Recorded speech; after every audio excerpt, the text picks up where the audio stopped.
Itu yang bikin gue dikata-katain di awal musim kan. Iya. Ketika gue ngeprediksi siapa calon juara, Dewa.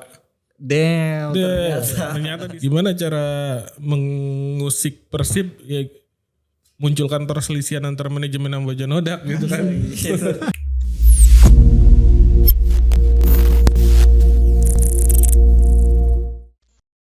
Kembali lagi di Ruang Pandit bersama gue Yazid, Abdillah, Irawan. dan ya selamat untuk Persib yang udah menjadi juara paruh musim Super League 2025-2026. Nih berarti untuk yang dua beruntun ya karena Winter Scudetto. Waduh. Tapi memang Persib nih jadi tim yang menurut gue sangat konsisten lah ya di liga walaupun startnya agak lambat. justru itu apa namanya, progresnya meningkat. Iya, meningkat secara pasti. Diesel. Iya. Iya. Soalnya memang awal musim tuh lambat banget tuh Persib tuh. Kayak Lambat lah, wajar lah. oh gini nih tim juara dulu kayak gitu tuh. Gue banyak suka baca komentar tuh banyak. Oh udah nih kalah.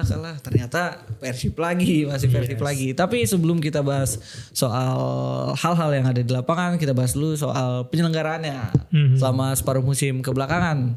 Mas, lu melihatnya apa aja nilai positif dan negatif di brandingan baru nih kan? Super League kan baru kan, BRI Super League baru. Lu ngelihat apa aja positif dan negatifnya dengan brand baru ini?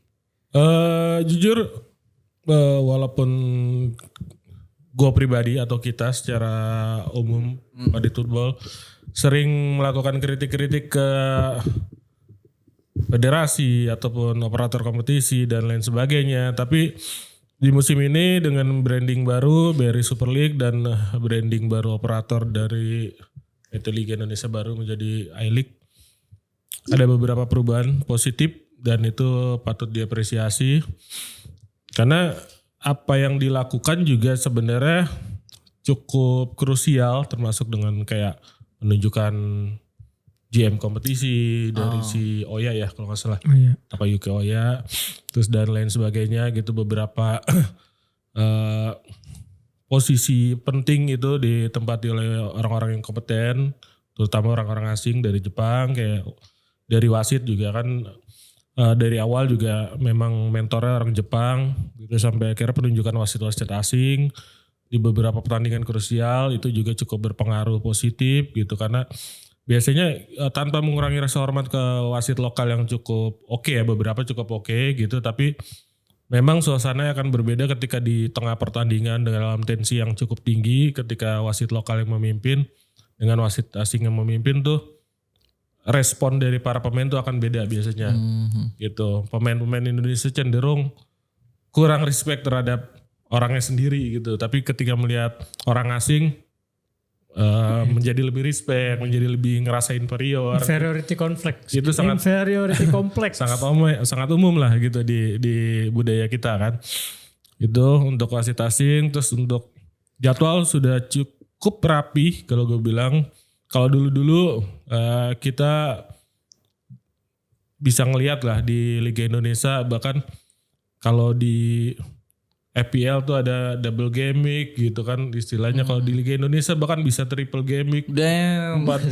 Ya karena bisa dalam 2 minggu ya. Iya. Itu karena sebegitu emang kurang rapinya dulu, tapi sekarang hampir jarang pertandingan yang ditunda dan penundaannya sampai berlarut-larut segala macam gitu. Jarang, itu juga cukup positif. Terus dari apa lagi ya, dari penggunaan VAR udah semakin efektif, beberapa perbaikan terus dilakukan, yang tadinya sempat ada kontroversi ada aja, tapi sekarang mulai efektif dan mulai wasit menggunakan secara cerdas dan secara teliti, itu juga positif. Terus apa lagi ya, Udah positif ya? positif, negatifnya apa ya? Negatifnya masih masalah klasik sih kalau gue bilang ya, kayak penunggakan gaji yang selama beberapa tahun terakhir masih aja muncul menyeruak gitu kan. Terus larangan supporter yang belum bisa dibereskan juga gitu, tanda ketidakmauan operator dan federasi untuk itu kan lebih ke situ, bukan karena alasannya kan karena ini karena FIFA, ini karena mengantisipasi bla bla bla, tapi lebih ke kalian males gitu aja. Ya sempat kita bahas juga, kita running juga ya soal supporter away itu, bahwa di musim ini khususnya itu semakin berkurang sebenarnya ada kejadian-kejadian di luar lapangan atau di dalam lapangan. Sepengetahuan gue tuh kalau nggak salah ada waktu Madura Persis itu yang di dalam lapangan ya kisruh supporter itu cuman Madura Persis sama satu lagi itu yang di luar lapangan kayak PSIM Persib kan, itu juga di luar lapangan gitu kan, karena tanpa ada pengawasan dari aparat ya kan. Kalau misalkan ada aparat, kita lihat contohnya kayak Persebaya lawan Persija yang damai sentosa tuh, bahkan Persita Persija juga di awal musim juga aman tuh. Kalau gua ngelihat ya beberapa pertandingan juga udah aman sebenarnya, dan ya itu data yang kita sajikan sebenarnya udah mayoritas sudah aman, apalagi kalau ditambah pengamanan yang ketat. Itu tadi sebenarnya kalau supporter tandang. Kalau lu gimana di negatif positif ya di? Positifnya sebetulnya kurang lebih sama ya, karena kan dari segi penyelenggaraan kita lihat musim ini kalau dari segi jadwal lebih rapi, selain lebih rapi kita juga udah bisa align sama jadwal-jadwal turnamen internasional kan. Karena mungkin kita mulai liganya udah mulai di pertengahan tahun gitu, nggak mulai di awal tahun gitu. Jadi kompetisi summer di luar negeri kita berhenti, atau juga kalender internasional kayak FIFA Matchday dan segala macam. Pemain-pemain kita yang ada di Eropa juga bisa pulang dan segala macam. Jadi kalau dari segi penyelenggaraan, dari sisi jadwal sebetulnya juga udah cukup rapi. Tapi selain itu gue juga hal-hal detail gitu. Kalau dari penyelenggara liga kayak udah mulai cukup disiplin gitu, menerapkan hukuman-hukuman atau aturan-aturan yang bahkan bukan seremeh ya, sekecil ada official tim salah pakai akreditasi, ID akreditasi itu dihukum kena denda. Terus juga waktu itu kita sempat tahu ada Persik yang ada salah satu petinggi klub masuk ruang ganti tanpa akreditasi yang jelas, itu juga dapat denda. Maksudnya dari penyelenggara kayak gitu udah mulai tidak pandang bulu, udah mulai tegas. Area steril di stadion juga udah mulai jelas gitu, siapa yang boleh dan siapa yang nggak boleh gitu.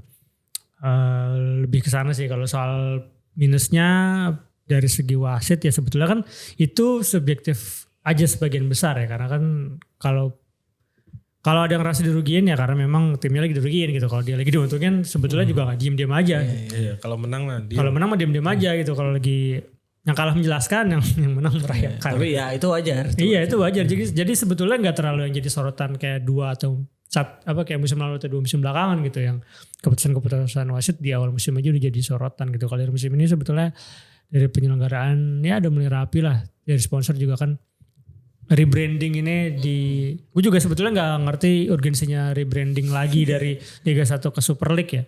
Padahal kayak kita udah sempat punya satu kesepakatan bahwa sponsor rokok tidak boleh masuk, tapi entah gimana yang ini bisa oke gitu. deh sponsor rokok.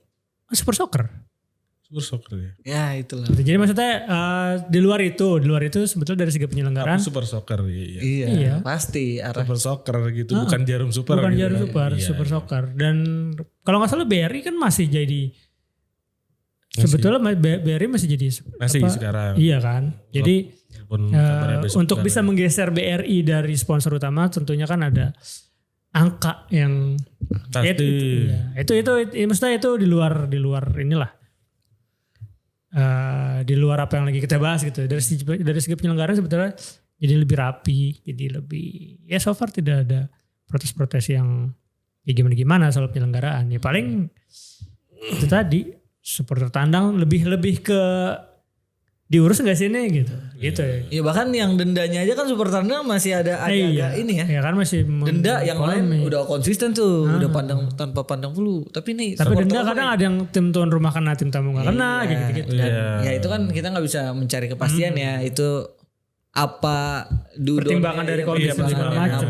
Itu bagian dari evolusi lah pelan-pelan mungkin. Mungkin musim ini fokusnya kemana aja. Waktu kita mau wawancara juga kan nggak bisa katanya. Bisa. Buat komite disiplin tuh independen, nggak bisa di wawancara, nggak bisa di apa ya. Gugat dibanding pun nggak bisa. Jadi benar-benar nggak ada yang tahu nih alasannya apa. Bahkan pihak klub pun nggak ada yang tahu tuh.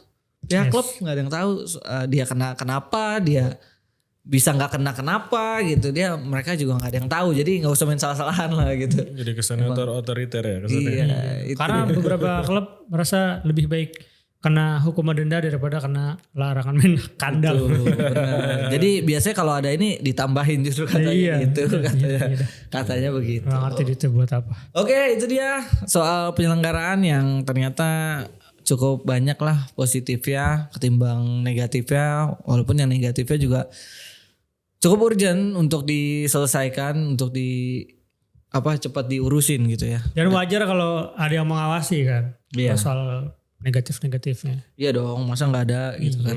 Oke, selanjutnya kita coba bahas nih tim-tim yang ya kalau tim yang paling konsisten kan gitu udah Persib lah, karena dia juara paruh musim gitu kan. Walaupun Borneo sempat konsisten banget tuh, ternyata di akhir ya beberapa terakhir ini sempat goyang, baru sekali menang dari beberapa pertandingan terakhir tuh Borneo.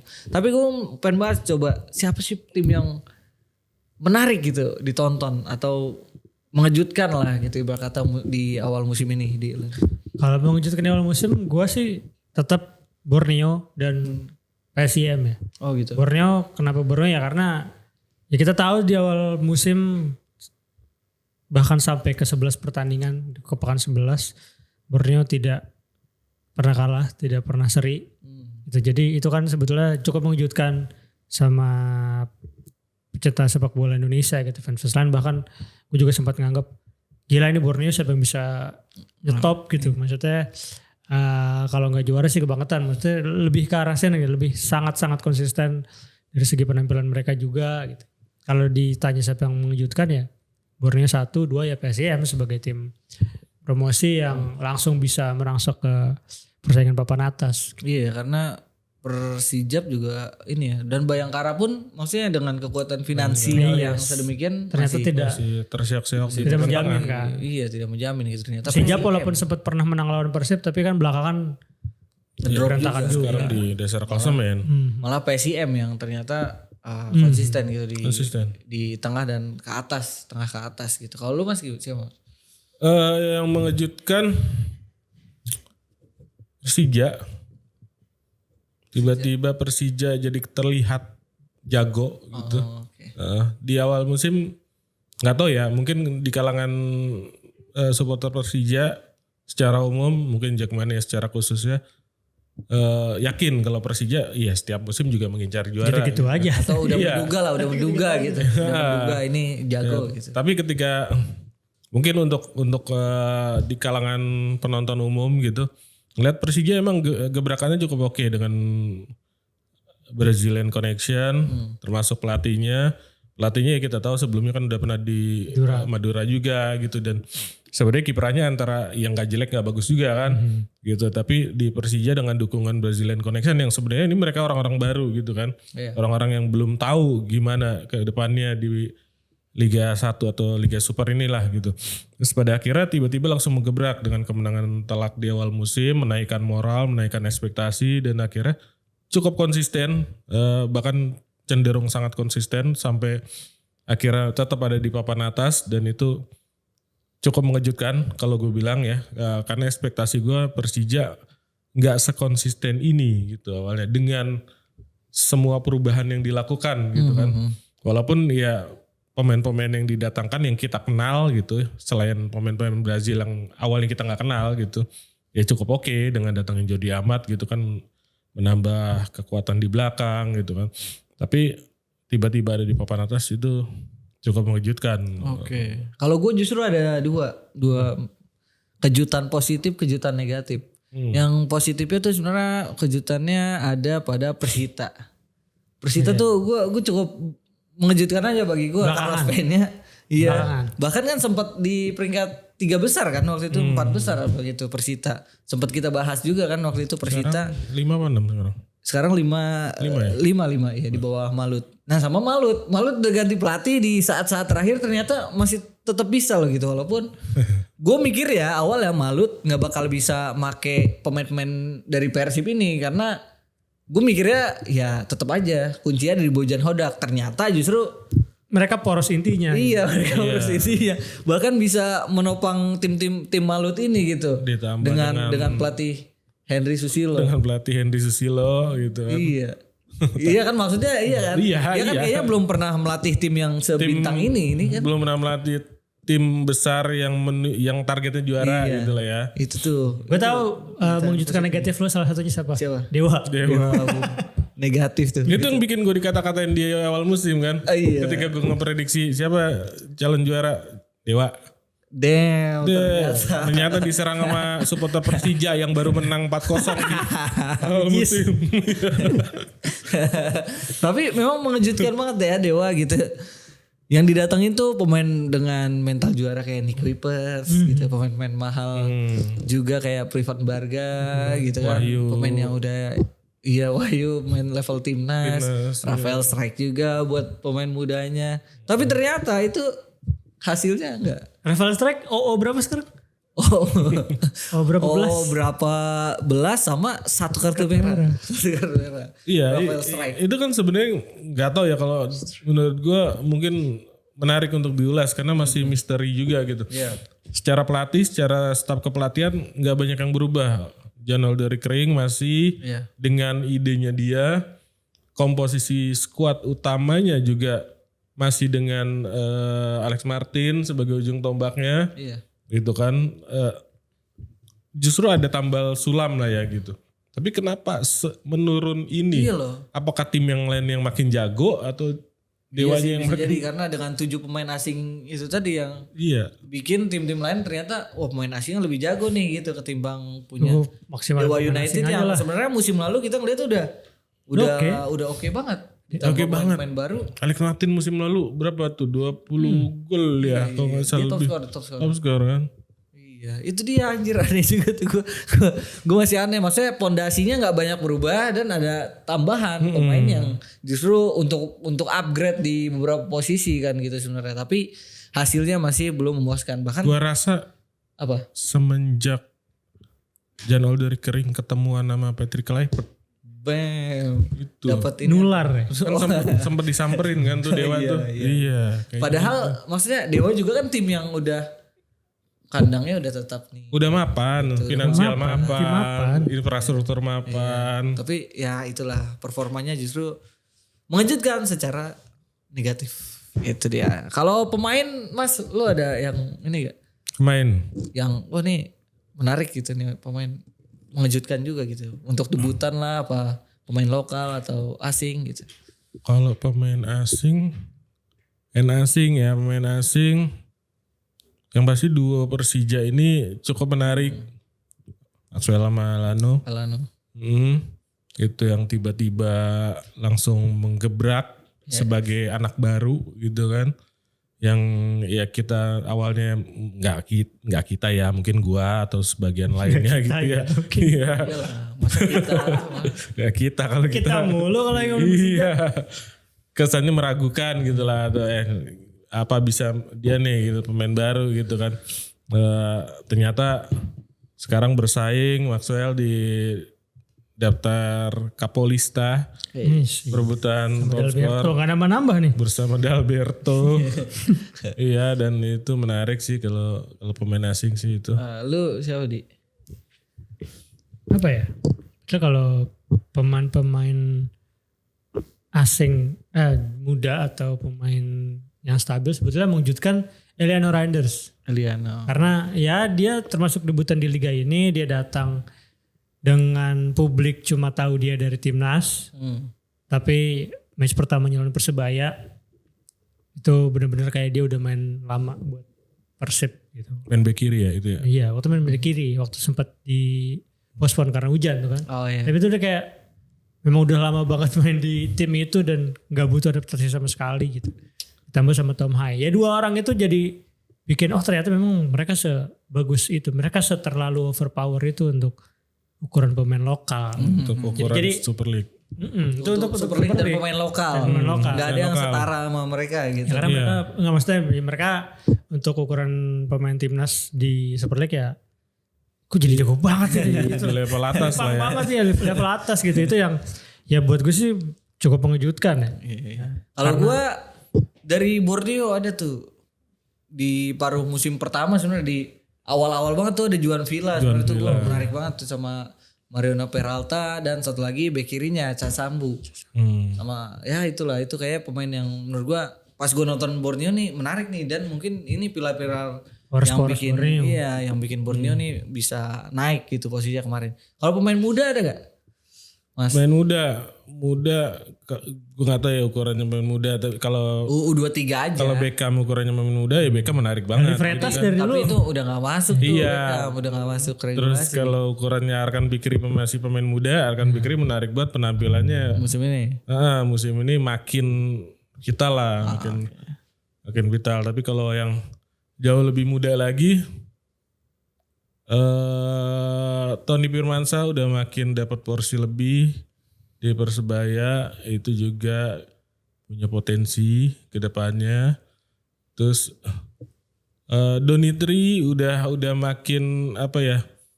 Udah Mendekati ke udah dipermanenkan Permanen. sama Persija setelah Kenapa permanen? musim lalu hanya pinjaman dari timnas aja kan. Iya. Oke. Iya ya. Musim- Lebih luang ya sekarang ya Doni ya. Banyak. Musim lalu kan pinjaman berapa bulan dari timnas gitu kan. Sekarang udah mulai dipermanenkan nih. Jadi jam bermainnya udah mulai itu, dan potensinya gede. Dari dulu gue tuh suka banget ngeliat Donitri. Oke. Bek kiri, Padahal kayak dulu abangnya gak se-eksplosif itu ya. skillful, Siapa abangnya? tinggi jangkung. Siapa abangnya? Joko Sasongko. Joko Sasongko. Iya. Tapi menarik Joko Sasongko zaman dulu. Menarik. Kalau lu siapa pemain muda? Pemain muda ada sih, ada beberapa ya. Ada ya Tony Firmansyah tadi di Persebaya juga udah mulai settle. Ada Victor Detan yang di PSM musim ini cukup mencuri perhatian gitu. Terlalu mencolok gitu untuk ukuran pemain muda. Walaupun PSM punya histori mengorbitkan pemain-pemain muda setiap musimnya. Gitu. Dan kemudian ada siapa lagi ya? Ada Arli. Arliansyah. Arli yang dari Temenan. match-match awal juga udah Iya. langsung mengejutkan banyak orang. Ya setidaknya untuk gua ya. Ya ini siapa nih bocah dari PSIM. Ternyata kok udah cukup kompos banget mainnya untuk ukuran pemain muda gitu. Jadi ya mereka-mereka ini yang musim ini dapat kesempatan banyak dari timnya di tim utama. Yang ya kita lihat di sisa musim seperti apa. Dan bukan ya calon-calon timnas senior di masa depan. Iya ya. Atau calon pemenang pemain muda terbaik tuh. Iya. Atau mereka jadi angkatan pertama timnas yang angkat Piala AFF, kita nggak tahu. Wah, iya. Bisa. Potong generasi lagi yo. Tapi terakhir, siapa yang bisa menghentikan Persib?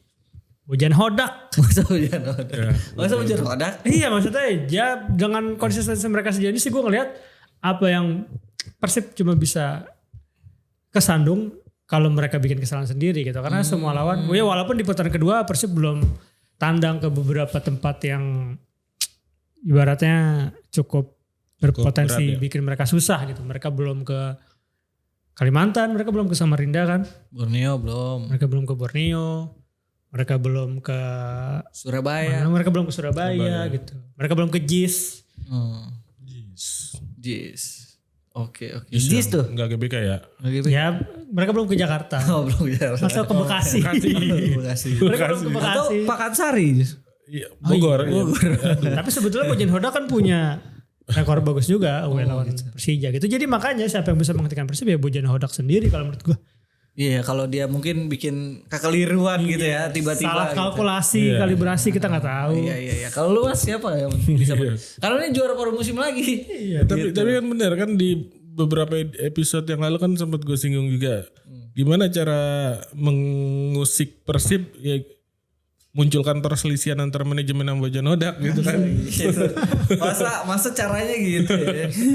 Kalau udah Bojan Hodak udah akhirnya out ya udah tuh berantakan. Cuman kalau dari segi teknikal ya, gue ngeliatnya Persib ini bakal ngejalanin fase knockout di ACL 2. Dan ini cukup krusial, pasti ekspektasinya juga makin tinggi. Gimana caranya kami gitu misalnya gue sebagai Persib ya, kami bakal bisa menghadapi Cristiano Ronaldo, gimana caranya kan, pasti ekspektasi. Motivasi ya. Iya motivasinya makin tinggi, harapannya gitu. Dan suka gak suka itu bakal jadi salah satu pengganggu untuk konsistensi Persib di Liga. Walaupun secara squad Persib cukup tebal. Tapi kita nggak tahu setebal-tebalnya squad, faktor-faktor non teknis tuh pasti ada aja. Cedera, faktor psikologis, faktor kelelahan dan lain sebagainya. Itu mungkin hal-hal kayak gitu yang nantinya kedepannya akan ngeganggu Persib. Oh iya. Waktu lawan Malut juga habis dari ACL.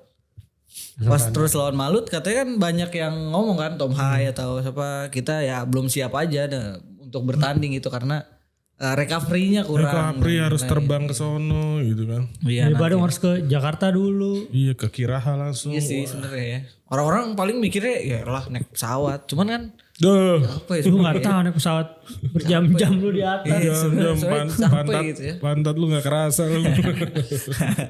Mau berak juga males kalau naik pesawat kayak gitu. Iya ya, maksudnya ya Persib lagi-lagi menunjukkan konsistensi mereka kayak yang waktu itu kita bahas ya. Ya gimana mau nggak Persib lagi, orang tim-tim yang lain juga Iya. pada nggak bisa nih ngelawan Persib gitu. Padahal Persib sekarang cukup fokus, bahkan mereka di Asia gitu kan. Iya. Mereka punya target yang tinggi juga di Asia, tapi ya mereka nggak bakal mau ngelepas begitu aja di liga ini. Jadi 2 jalan bersamaan pun mereka masih bisa konsisten ini dan sedominan itu di kandangnya sendiri gitu. Masih. Dan masalahnya tim lain berbenah gak nih putaran kedua gitu kan untuk bisa bersaing gitu. Itu dia. Gila banget sih Persib di kandangnya, nggak bisa dikalahin tuh kayak. Menjelang trifit. Guys. Oke, itu dia pembahasan kami soal paruh pertama musim BRI Super League. Kalau menurut kalian siapa yang bisa menggantikan Persib? Sampai jumpa di episode berikutnya. Haji Umuh.